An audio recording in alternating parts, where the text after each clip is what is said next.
Alhamdulillahi wahdah, wassalatu wassalamu ala man la nabiyya ba'dah. Amma ba'd, le sixième conseil du Cheikh Abdel Aziz, waffaqahu Allahu li kulli khayr, il nous dit mujalasatul mutamayyizi fi hifdhihi wa fi fahmihi wa fi qira'atihi. Le fait de s'asseoir, de rester avec celui qui se démarque dans sa compréhension, dans sa lecture, dans sa motivation, dans sa mémorisation. S'asseoir avec quelqu'un, rester avec quelqu'un, traîner avec ce genre de personnes. Avec des personnes qui, lorsque tu les vois, tu sens ta motivation augmenter. Tu sens que tu as envie d'apprendre, tu as envie de mémoriser et tu as envie de réviser. Lorsque tu parles avec elle, avec cette personne-là ou avec ce genre de personnes, les discussions tournent autour des mêmes intérêts que les tiens. Qu'est-ce que tu as en mémoire? Quel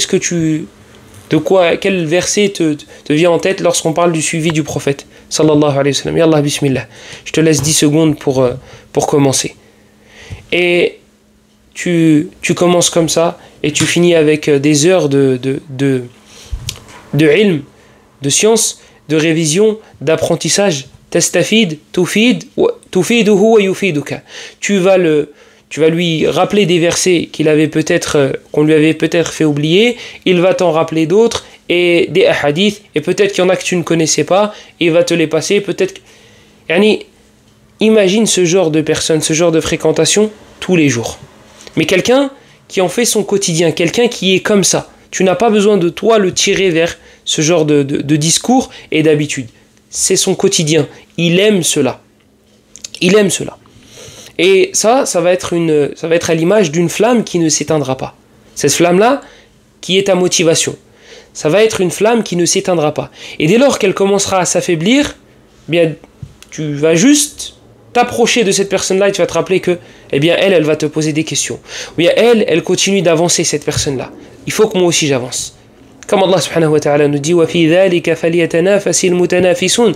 Et c'est dans cela que doivent se concurrencer ceux qui veulent se concurrencer. Ce sera une motivation permanente. Ça, c'est si tu traînes avec une personne comme ça. Imagine, Yahri, si tu as un groupe, un cercle d'amis qui est comme ça. Un cercle d'amis qui est comme ça. Vous apprenez le Coran. Chacun à sa vitesse. Même si, si le frère il apprend 5 versets par jour et moi 1 par jour, ça va pas trop me plaire.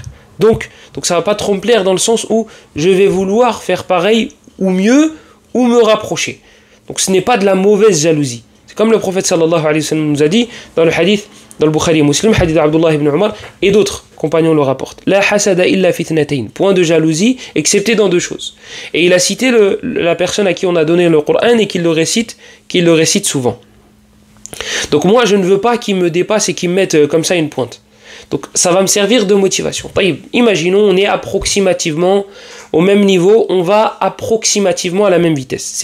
On n'est pas obligé d'aller à la même vitesse. Parce que moi je n'ai pas ta mémoire. Toi tu n'as pas la mienne.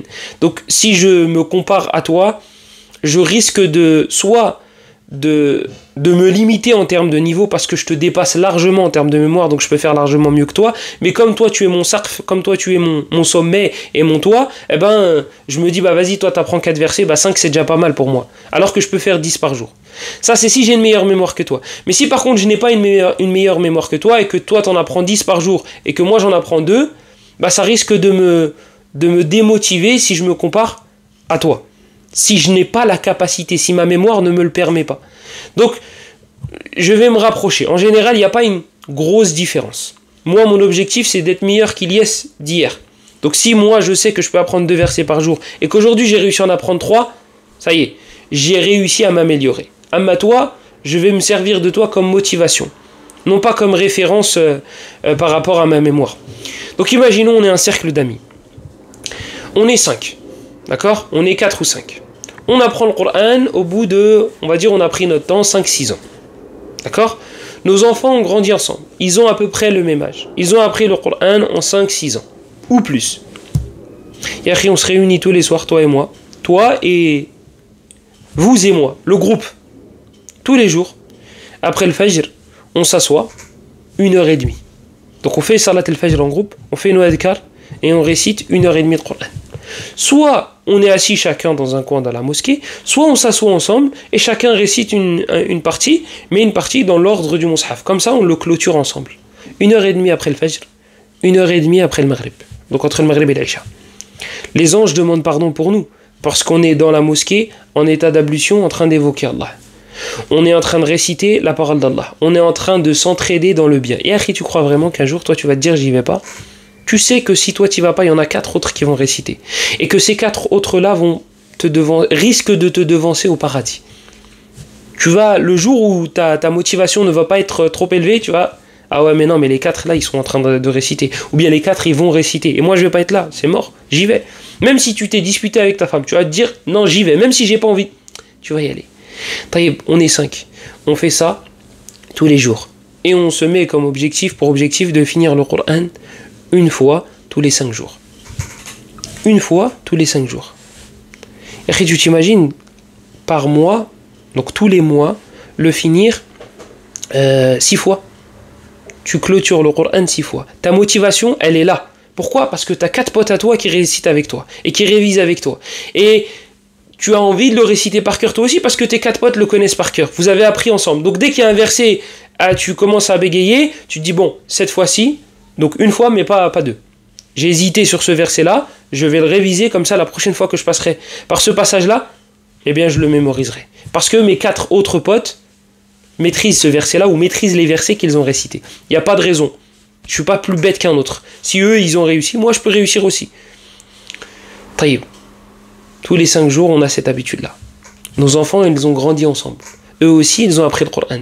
Parce que mon frère, ne crois pas qu'en inscrivant ton fils dans une madrasa, dans une mosquée ou je ne sais quoi, avec un cours par semaine, ne crois pas qu'il va sortir hafiz al-Coran en 2 ans ou 3 ou 4 ou 5. S'il n'y a pas une inaya, s'il n'y a pas un suivi de la part de la maman et du papa à la maison pour qu'il apprenne le Coran tous les jours ou presque tous les jours, arrête. Toi, ton fils à l'école, il y va 5 jours sur 7. 5 jours sur 7. D'accord? Et pourtant, son niveau, il est pas ouf. Tu crois qu'avec un cours par semaine, un cours par semaine, en France en plus, avec un environnement qui n'est pas trop propice pour qu'on apprenne le Coran, tu crois vraiment qu'il va sortir comme ça du jour au lendemain, hafiz al-Coran, et qu'il va le maîtriser sur le bout des doigts? Non, il va falloir que tu y donnes du tien. Ou mieux encore. Tu vois, sans déranger madame et déranger monsieur et qui se prennent la tête avec le petit et qui le suivent tous les jours. Mieux encore. Tu vas dans un pays musulman. Et tu l'inscris dans une madrasa et il apprend le Coran. Mais, ce que j'allais dire, la meilleure façon de motiver ton fils ou ton petit frère ou ta petite soeur ou ceux qui sont en dessous de toi, c'est de faire cette chose-là toi-même. Tu vas voir ton fils, il va t'imiter. Même à 1 an et demi, 2 ans, il va t'imiter. Il va prendre un livre et il va faire Zahma, il lit le Coran. La meilleure façon de transmettre quelque chose à ton fils, de transmettre une habitude, c'est de la mettre en place chez toi, dans ta vie à toi. Dans ta vie à toi et dans la vie de madame. Parce que madame est souvent avec le petit ou la petite. Elle est même peut-être plus souvent que toi. Donc il va falloir faire un effort. Il va falloir qu'on fasse, nous, des efforts en tant que parents, en tant que grand frère, en tant que grande sœur. Nous, on va devoir mettre en place ces habitudes-là dans notre quotidien à nous. C'est bien d'avoir comme objectif que mon fils finisse le Coran ou que ma fille finisse le Coran. Mais si toi, tu ne l'as pas fini, tu vois, on ne dit pas que c'est impossible. Et on ne dit pas qu'il faut absolument. Mais on dit que c'est un des moyens les plus efficaces. C'est un des moyens les plus efficaces. Je suis désolé. Moi, si mon père ne veut pas que je fume, mais pendant qu'il me le dit, il a sa cigarette à la bouche, je suis désolé, le message ne va pas passer. Le message ne va pas passer. Il ne va pas avoir d'impact, son message. Si à côté, j'ai pas Allah, etc., qu'est-ce que tu veux que je fasse avec ton conseil? Tu l'as dans la bouche. C'est comme si un médecin malade te soignait. Je veux dire, mais attends, pourquoi tu commences pas par toi, mon frère? Déjà, soigne-toi, toi, et après, on verra pour mon cas à moi. C'est la même chose. Et c'est pour ça qu'Allah subhanahu wa ta'ala a envoyé des prophètes humains qui œuvrent avec leur science. C'est pas, ils disaient faites. Et eux, ils ne le faisaient pas. Non. Si ça avait été un ange, par contre, là, ouais, ça aurait été problématique. On n'aurait pas pu se comparer à eux. Là, ce sont des humains. Donc, la difficulté qu'on a, la lourdeur parfois qu'on ressent lorsqu'on est fatigué, ou la colère, eh bien les prophètes le ressentent. Ressentez ces choses-là, à des degrés différents. Et puis eux, Allah subhanahu wa ta'ala a éduqué leurs âmes. Et regardez le tafsir de Surat Yusuf, et vous allez comprendre. وَلَقَدْ هَمَّتْ بِهِ وَهَمَّ بِهَا. C'est un humain. Si ça avait été un ange et qu'il n'avait pas eu de shahwa, quel mérite il aurait eu? Et ça, c'est l'avis d'Ibn al-Qayyim concernant le tafsir de ce verset-là. Donc, tes enfants sont avec les miens. Et toi, t'es avec moi. Moi, je suis avec toi. On est un groupe de 4 ou de 5. Nos enfants, 4 ou 5. Ils font le même programme que leur père. Les épouses font le même programme que leurs époux et leurs enfants. Et tu t'imagines, demain, tu vas rencontrer Allah avec le fait d'avoir clôturé 6 fois le Coran par mois. Ça fait combien par an? Ça fait combien sur 5 ans, 6 ans, 10 ans, 15 ans, 20 ans? Sachant que toi, tu as été la cause pour que tes enfants et tes épouses, pourquoi pas, clôturent le Coran aussi. Donc toi, dans ta balance, Yawm al-Qiyamah, tu n'auras pas 6 clôtures du Coran. Non, ça c'est que toi. Mais tu as été la cause pour que tes enfants aussi le fassent. Tes enfants au pluriel. Tes épouses au pluriel. Ou ton épouse. Peut-être que tu vas pousser d'autres personnes à faire ce même programme-là. Et tu t'imagines, c'est ça le bonheur. C'est ça avoir des bonnes habitudes. Ça c'est avec le Coran. Imagine, on fait la même chose avec la sunna du prophète sallallahu alayhi wa sallam ou avec les livres des savants. D'accord? On se réunit tous les, je sais pas moi, notre week-end tombe le vendredi parce qu'on est dans un pays musulman. Donc les vendredis, on peut faire 1h30 après le Fajr et 1h30 après le Maghrib à la mosquée, mais on peut faire après l'Asr aussi. Donc après l'Asr, on prend 1h30, 2h, et on se récite et on se teste sur les 3 fondements. Al-Qawa'id al-Arba', Kitab al-Tawhid, al-Arba'in al-Nawawiyya, et on va plus haut. Ça c'est la phase 1. Ça c'est la phase 1, ça c'est la partie, c'est le côté débutant. Mais en 5 ans, on a pu faire des livres, on a pu étudier des livres plus épais et plus gros. On dit les salafs. Bah là, on a étudié les livres des salafs. D'accord? On a fait les livres des premières générations. On a fait les Sharia de l'Ajurri, par exemple. Et chacun a relevé du livre ce qui l'intéressait et ce qui lui plaisait. Et on se fait le résumé et on se récite mutuellement les parties qui nous ont intéressé du livre, avec chacun le livre dans les mains. Sauf celui qui récite. Et on tourne comme ça. On fait Sharia. Et on fait Kitab Tawhid de Ibn Khuzayma. Et on fait. Et on fait Sahih al-Bukhari tous les mois. On se met d'accord pour le samedi, par exemple, s'asseoir, je sais pas moi, 2 heures ou 2h30 pour Sahih al-Bukhari. Pareil, ce que j'ai relevé de Sahih al-Bukhari, l'explication des savants, ce que j'ai pu écouter des mashayikh, je te le récite. J'ai un cahier, tiens, suis les notes suis avec le cahier les notes que j'ai prises. Et moi je te récite. Et puis toi aussi tu as assisté au doros des savants dans Sahih al-Bukhari. Donc toi aussi tu as un cahier, toi aussi tu as tes notes. Donne-moi ton cahier, j'ai fini de te réciter. Je te pose des questions sur les notes que tu as prises. Et on fait ça, et on clôture Sahih al-Bukhari comme ça, tous les mois. On s'assoit 2h, 2h30 les samedis, et tous les jours on essaye de se trouver, je sais pas moi, 30 à 40 minutes. 30 à 40 minutes. Est-ce que tu t'imagines le quotidien que tu vas avoir? Est-ce que tu t'imagines le mode de vie que tu vas avoir? Est-ce que tu t'imagines le bonheur dans lequel tu vas nager? Bien ça, c'est avec quoi? C'est avec le fait d'avoir des amis qui ont les mêmes centres d'intérêt et les mêmes objectifs.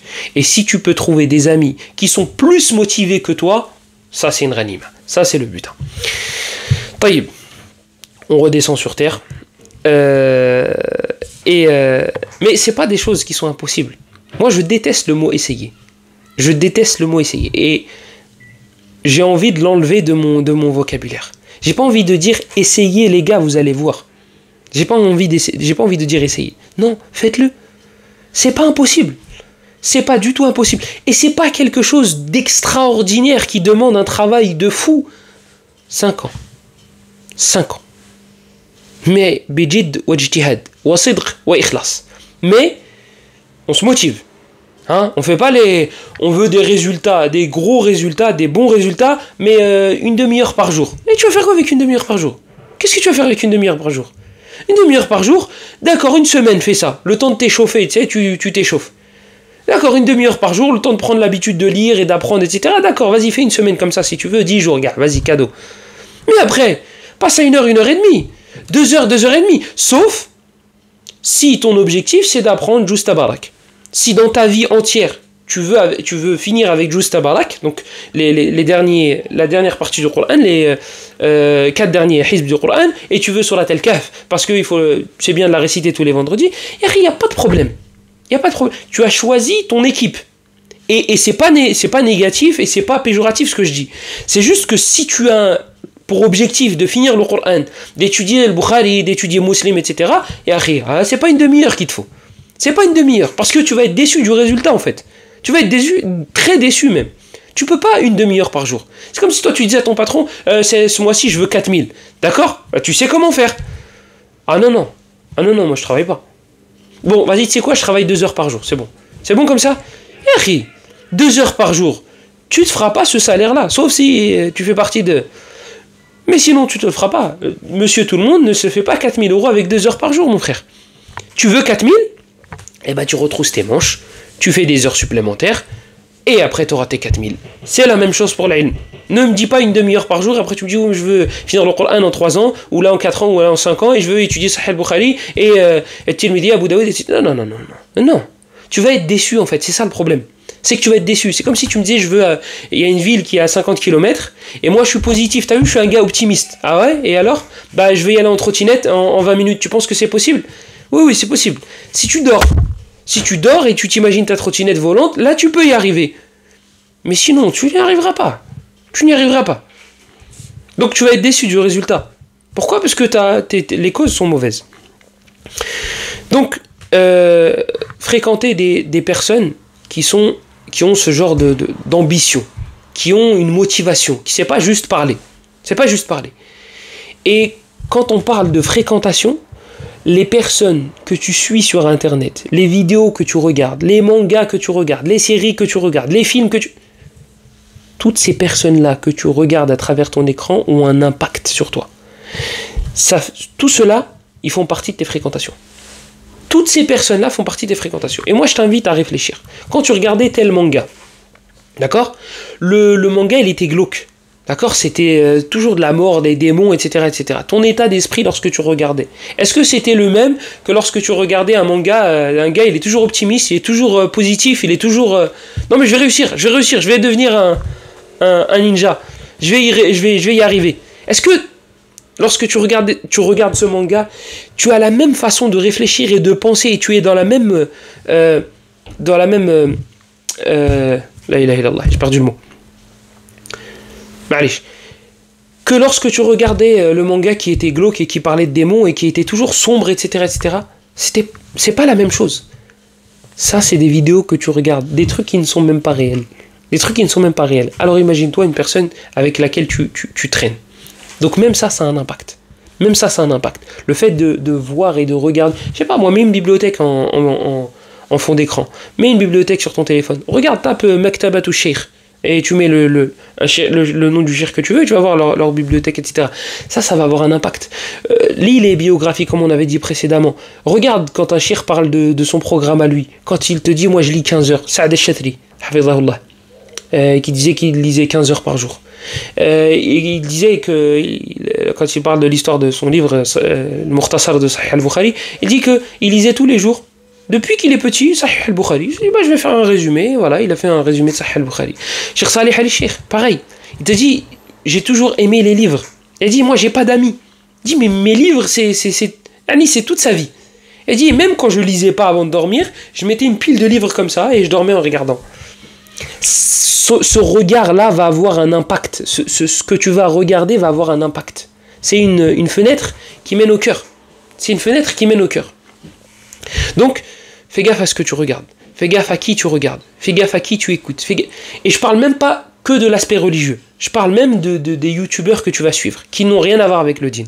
Fais gaffe. Ils vont avoir un impact sur ta façon de penser, de réfléchir, de vivre, etc., etc., etc. Et il y a un truc, je crois que c'est un truc américain de base, pour aider et pour motiver à réviser et à apprendre. Tu tapes sur Internet, sur YouTube, étudie avec moi. étudie avec moi, tu vas voir un gars. Donc pour les gars, vous mettez un gars, et pour les filles, vous mettez une fille. Étudie avec moi, et tu vas voir un gars, comme ça, il est posé, il y a un minuteur en bas de l'écran, il écrit 2 heures par exemple, il apprend pendant 2 heures. Et toi, tu es là et tu apprends dans ta chambre, et c'est comme s'il y avait quelqu'un qui apprenait avec toi. Ça, c'est pour ton cerveau. Ça, c'est pour te dire, Zama, il y a quelqu'un qui étudie. Tu veux le mettre version musulmane, va sur internet et tape regarde ceux qui étudient dans la mosquée du prophète sallallahu alayhi wa sallam, ou ceux qui étudient en Mauritanie, tu coupes le son et t'étudies pendant. Ça, c'est des éléments qui vont nous aider à avancer. Et Al-Raghib Al-Asfahani, rahimahullah, il va très loin. Et ça appuie les propos que je viens de citer. Il dit ليس إعداء الجليس لجليسه بمقاله وفعاله فقط بل بالنظر إليه. Il dit que l'impact que va avoir la personne avec qui tu traînes ou que tu fréquentes, l'impact donc l'impact peut avoir lieu seulement en le regardant. Tu n'as même pas besoin de parler, tu n'as même pas besoin qu'elle te parle, cette personne-là, tu n'as même pas besoin qu'elle fasse quelque chose. L'impact peut avoir lieu juste en regardant une personne. Ça peut avoir un impact sur ta façon de réfléchir et ta façon de penser. Et Cheikh Al-Usaymi, il le cite dans Ta'zim al-Ilm, que c'est une daroura, que c'est une nécessité, que c'est quelque chose qu'il faut absolument avoir. اتخاذ الصحبة أو انتخاب الصحبة الصالحة. طيب, est-ce qu'il reste quelque chose que je voulais dire? Non, alhamdulillah. L'expression as-sahib ou sahib. Il y a une expression chez les Arabes qui disait que le as-sahib, le compagnon, sahib. C'est comme si c'était c'est une image. C'est comme si c'était un voleur. Il te vole ton comportement. Il te le vole. Parce que tu vas... Et même des fois, tu le vois dans tes expressions que tu utilises. C'est pas ton expression, elle sort pas de ta bouche de base. Mais c'est le gars avec qui tu traînes souvent, ou le gars que tu écoutes sur internet, comme on a dit. Peut-être même que ce que tu vas regarder sur internet aura plus d'impact, parce que ton téléphone est toujours avec toi, malheureusement. Donc il dit ويجمع هذا مجالسة من ترى حرصه على طلب العلم ذلك لأن أصحابك ليسوا سواء فهم يختلفون في عنايتهم بالعلم حفظا وفهما وقراءة ومحافظة على أوقاتهم. Le cheikh, il est en Arabie. Il est en Arabie, je crois même qu'il vit à Riyad. Donc là, il part du principe qu'on a le choix, qu'on a un vaste choix et qu'il y a plein d'étudiants en sciences, et il te dit, assis-toi avec ceux qui se démarquent. Après, assis-toi avec un étudiant. Si tu as ce choix-là, si tu as ce catalogue, alhamdulillah, Allah il t'a fait grâce. Et tu m'envoies ton adresse aussi, comme ça, je viens avec toi. Si par contre, c'est ça ou rien, rien des fois c'est mieux. Ils disent mieux vaut marcher seul que mal accompagné. Des fois, si vraiment il y a personne, il reste avec tes livres, mets des bibliothèques en fond d'écran, parle à ton mur lorsque tu veux t'habituer à parler l'arabe, c'est mieux pour toi. Donc il dit de t'asseoir avec ceux qui se démarquent vraiment. Voilà, si tu as le choix, alhamdulillah. Moi je me rappelle, j'avais présenté un frère qui voulait s'inscrire à l'université de Médine, et je l'ai présenté à un de mes professeurs parce qu'il connaissait quelqu'un. Et donc mon prof ne connaît pas ce frère-là. Le frère lui dit, voilà, j'aimerais m'inscrire à Médine, etc., etc. Moi je dis au cheikh, écoute, moi ce gars-là, j'ai confiance en lui et j'aimerais bien qu'il aille à l'université de Médine, parce que franchement, voilà, j'ai vu que du khayr de cette personne-là. Et donc il lui dit, on va faire le nécessaire. Alhamdulillah, le frère il est à l'université de Médine, il a pu rentrer directement. Ala kulli hal, ça c'était avant, je le fais plus. Il y a plusieurs personnes qui m'ont contacté pour ça, je le fais plus. Le cheikh a ses limites. Donc si c'était que moi, si ça dépendait que de moi, je le ferais avec plaisir. Mais malheureusement, c'est pas de mon ressort. Ala kulli hal, le frère là en question, c'est la première fois qu'il voyait mon prof. Il lui a dit, cheikh, quel conseil tu me donnes? Là, je vais Inch'Allah aller à Médine, quel conseil tu pourras me donner? Il lui a dit, ne traîne avec personne. Ne traîne avec personne. Il a dit, surtout pas les Français. Et moi, j'ai eu peur que cette personne-là se braque. Et donc, j'ai dit, cheikh, moi, je sais ce qu'il veut dire. Je le connais, le cheikh en question. Je sais ce qu'il veut dire par là. Mais lui, c'est la première fois qu'il le voit. Il veut dire, traîne avec personne. Il va croire que qu'à ses yeux, tout le monde est mauvais à Médine, que tous les étudiants de Médine, ils sont mauvais. Je dis, Cheikh, je dis la Bouddha min taqiyid, je dis le frère, peut-être qu'il va mal comprendre. Le cheikh, il le regarde, il est âgé. Il le regarde et il dit, je t'ai dit, traîne avec personne. Moi-même, le frère, il est sorti. Je lui dis, écoute, je vais parler au cheikh et je vais un petit peu creuser. Donc après, je suis reparti voir le cheikh, quelques jours après. Je dis, cheikh, je lui dis peut-être qu'il va mal comprendre ce que tu lui as dit. Je dis, lui, il va comprendre que tout le monde est mauvais à Médine et qu'il faut parler avec personne et qu'il faut traîner avec personne. Il a dit, non. Il a dit, il y a un sous-entendu. Je dis, mais moi, je le sais qu'il y a un sous-entendu parce que je te connais. Moi, je sais, ça fait des années que je suis avec ce prof. Je le connais, je connais sa façon de parler, sa façon de réfléchir, sa façon de penser. Je sais très bien comment il est. Donc moi, je sais ce qu'il veut dire par là. Mais le gars, c'est la première fois qu'il le voit. C'est la première fois qu'il le voit. Lui, il va se dire, bah, je traîne avec personne. Quand il va aller à Médine, il va se dire, bah, je parle avec personne, ne parle pas avec moi, akhi. Et il va avoir une image parce que ce cheikh-là, il était à Médine. Ça veut dire qu'il sait de quoi il parle. Donc il va se dire ça, il va se dire, ouais, non, mais s'il m'a dit ça, c'est qu'il sait. Et donc je lui dis, même parmi les Français, il y en a qui sont, voilà, il faut pas faire une... Il m'a dit, écoute, je sais ce que, je voulais dire ça, mais il y a une grosse partie qui est... Et voilà. Ah, c'est la vie du cheikh. C'est la vie du cheikh. Alhamdoulilah, il y a des gens bien partout. À Médine, à Mecca, etc. Mais on comprend ce qu'il voulait dire. On sait qu'il y a certains qui font des fitnas et qui font des problèmes. Mais alhamdoulilah, il y a des frères très très très bien à Médine et je sais, je le connais personnellement. Et même ceux que je ne connais pas, j'ai des très très très très bons retours. Donc là, wa'ammim dhalik. Et ça c'est quelque chose qui est important de connaître. Et on parlera ça, Inch'Allah, si on en aura l'occasion. Le shirk que tu as, toi, si tu le connais, tu vas savoir comment interpréter certaines de ses paroles, certains de ses faits et gestes. Tu vas savoir comment interpréter. Moi, ce prof-là, à chaque fois que je lui parlais, que je lui posais des questions dans le hadith ou dans le fiqh, etc., il me disait, Ilyas, t'as fini le Coran? Ilyas, t'as fini le Coran, pardon? Je dis, non, cheikh, je suis à telle surat. Ok, d'accord, vas-y, pose tes questions. Mais pose tes questions en mode, vas-y, tu me saoules, mais vas-y, je vais quand même répondre. Et à chaque fois que je venais, et je venais 2 ou 3 fois par semaine, je posais des questions durant plusieurs heures. Et j'ai toujours aimé la science du hadith. Donc je posais des questions dans des masaïl du hadith un petit peu précises. Et à chaque fois, Ilyas, t'as fini le Coran? Non, cheikh, je suis à surat al-A'raf. Ah, vas-y, pose tes questions. Comme ça, mais vraiment comme ça. Et les années, les années passèrent. Et un jour, il me dit, t'as fini le Coran? Comme ça, en mode saoulé. Oui, cheikh, alhamdoulilah, je l'ai fini. Ouais, bah, tu l'as récité à quelqu'un? Non, pas encore, je l'ai fini il y a pas très longtemps. Bah, tu l'as pas fini. Bref, t'as des questions? Voilà. Mais moi, je le connais. Je sais qu'il est comme ça. Je sais très bien qu'il est comme ça. Et il est pas mauvais, il est pas méchant, et c'est pas de la dureté ou de la méchanceté gratuite. Non, je sais qu'il est comme ça. Et je sais ce qu'il disait dans mon dos. Et que cette image-là, c'était en face de moi.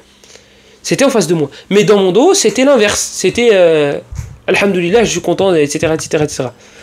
Mais en face de moi, c'était pas froid, c'était congelé. C'était un... Et limite, c'est pas limite, c'était vexant. C'était vexant, surtout que j'étais jeune. Pendant des années, tu me dis finis le Coran, est-ce que tu as fini? Le jour où je te dis je l'ai fini, ouais, tu as récité à quelqu'un? Non. Oh, bah tu as pas fini. Mais moi, je le connais. Je sais comment il est. Et même aujourd'hui, jusqu'aujourd'hui, quand je lui pose des questions, je sais comment il est. Tu veux dire salam alaikum, shaykhana, kayfa halu, kayfa hal. S'il te répond au salam, déjà c'est bien. Et après, il va te répondre en mode vite fait et à la fin, il va te mettre un point. Voilà, des fois, il te laisse des vues. Il te laisse des vues comme ça pendant 1 semaine ou 2, toi dans ta tête, t'es là, waouh, il m'a laissé une vue. Comme ça. Et va pas le relancer. Ah, va pas le relancer, je te déconseille. Donc, on sait. Mais toi, c'est à toi de t'adapter. Qu'est-ce que je vais faire? Je vais me braquer, je dirais, il est froid, bah, vas-y, je bouge. Et qu'est-ce qu'il aura perdu, lui? Il s'en fiche, des Ilyas, il y en a plein, des meilleurs qu'Ilyas, il y en a plein. Ça court les... Mais moi, je vais perdre quelqu'un, moi. Moi, je vais perdre quelqu'un. Et c'était une histoire avec Daraqutni, rahimahullah. Un qui s'est braqué parce que Daraqutni a dit qu'Abu Hanifa, il était faible dans le hadith. Ah, il s'est braqué, il a dit, bah, je prends plus la science de Daraqutni. Taïb, Daraqutni, il a perdu quoi? Qu'est-ce qu'il a perdu? Des élèves, il en a plein. Et quand Daraqutni est mort, le savant en question a regretté. Il a regretté. Il me semble que c'était avec Daraqutni, et quand il a rendu faible Abu Hanifa. Ala kulli hal. Pour vous dire, il faut savoir comment interpréter les paroles de votre professeur. J'ai un frère, il m'a dit qu'il a été dans le bureau de Cheikh Al-Fawzan à Riyad. Qu'il est rentré, il a dit Cheikh, j'ai 2 questions à te poser. Le Cheikh, il est resté à sa place. Il n'a pas souri ni rien du tout. Et il l'a regardé, il lui a dit t'as une question. T'as une question. Mais toi, qu'est-ce que tu veux faire? Tu sors du bureau et tu dis ah bah vas-y, je te pose aucune, je t'en pose aucune. Voilà. Et après, tu crois qu'il va être Cheikh Fawzan dans son bureau, il va se dire oh non, il m'a pas posé de questions. Je suis dégoûté, j'ai perdu un élève. Il s'en fiche. Va, pars. Moufti pareil. Moufti pareil. Un frère qui me racontait, il me disait, je suis parti le voir et je lui ai dit que j'avais plusieurs questions. Il lui a dit non, t'as une question. T'as une question. C'est Hadi. Et à l'heure où il y a d'autres chouyours qui sont beaucoup plus ouverts, beaucoup plus souriants, beaucoup plus. Yahri, c'est à toi de t'adapter. Ça, parce que c'est toi qui vas perdre. C'est pas lui. C'est pas lui. Tu imagines, toi, tu vas voir ton patron, tu dis, je suis pas content de tes prestations ce mois-ci, t'as pas fait assez de bénéf, allez, jette l'éponge. Bah, il va te dire ciao, la porte elle est là. Elle est là la porte. Qu'est-ce qu'il va perdre? Un employé? Il y en a plein qui cherchent du travail. Il y en a plein. Donc, il est important de recontextualiser ce mot-là. Avant même de commencer à essayer de le prononcer, je me suis dit, mais pourquoi je peux faire simple, pourquoi j'essaie avec ce mot-là? Bon, alhamdoulilah. Normalement, j'ai réussi. J'espère que j'ai pas écorché le mot. Tu fais selon le shir. Selon le shir. Là, le shir, moi, je le connais. Je sais très bien qu'il ne voulait pas dénigrer les gens de Médine ou les étudiants de Médine. Je le sais, moi. Mais parce que moi, je le connais. Moi, je sais très bien, ça fait plusieurs années que je suis avec lui. Je sais pourquoi il dit ça. Et je sais qui il vise quand il dit ça, même. Voilà. Et puis, il faut pas oublier, la personne que tu as en face de toi, c'est un humain. C'est un humain. Il peut s'énerver. Il peut dire des choses qu'il ne pense pas. Ça peut dépasser ses... C'est pour ça que le prophète sallallahu alayhi wa sallam a dit que le juge ne pouvait pas juger lorsqu'il était radban, lorsqu'il était en colère. La yaqdi al-qadi wa huwa radban. Donc, c'est normal. Il y a des savants qui font sortir des phrases, des mots de leur bouche. Tu dis, ah ouais. Mais c'est un humain, ri. C'est un humain. La nuqaddisu ahadan. Toi, tu lui trouves des excuses. Regardez. Une autre histoire qui vient de me passer par la tête, où on va justement faire ce travail de... Je ne vais pas essayer de prononcer le mot, on a réussi une fois, on ne va pas faire une deuxième fois. Remettre les choses dans leur contexte. Cheikh Salih Al-Fawzan, il a été questionné sur Cheikh Mourbil. Il a dit la a'rifuhu. Il a dit je ne le connais pas. Tu crois vraiment que Cheikh Al-Fawzan il ne connaît pas Cheikh Mourbil? Tu crois vraiment ça? Toi et moi on le connaît, Cheikh Al-Fawzan il ne le connaît pas? Tu penses vraiment ça? Ça fait penser à certains qui mettent en garde contre des chouyours.